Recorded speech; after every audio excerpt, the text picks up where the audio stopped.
Grand Rapids Police today shared a new video of chaotic moments on July 5th. First responders were responding to an early morning shooting in what they call a challenging crowd. 4 people, including a teenager, were hurt from that. News 8's Nicole Tam is following up on this developing story. She's joining us here now. Nicole, just tell us more about this video. Walk us through it. Yeah, so there's 2 sections of this. The first is an officer running towards the scene. And in the background, you can already hear a lot of people yelling and screaming. And then as that person runs closer to the scene, you can then see more people appear. This is the video that we watched. And so, yeah, you start off with nobody there, maybe 1 or 2, and then there's like tons of people that pop up in the video.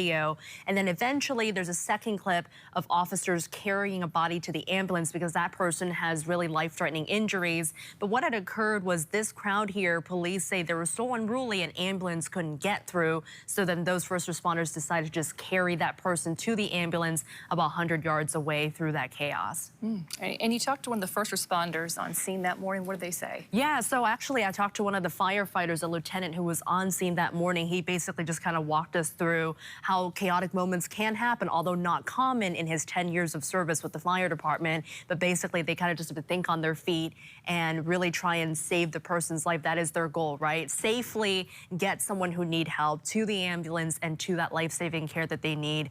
So we kind of just walk through the video and understand a little more about what had occurred there. What's the latest in that investigation? Yeah, all police told us today, beyond sharing that video to give us more context, is that it's just investigations ongoing.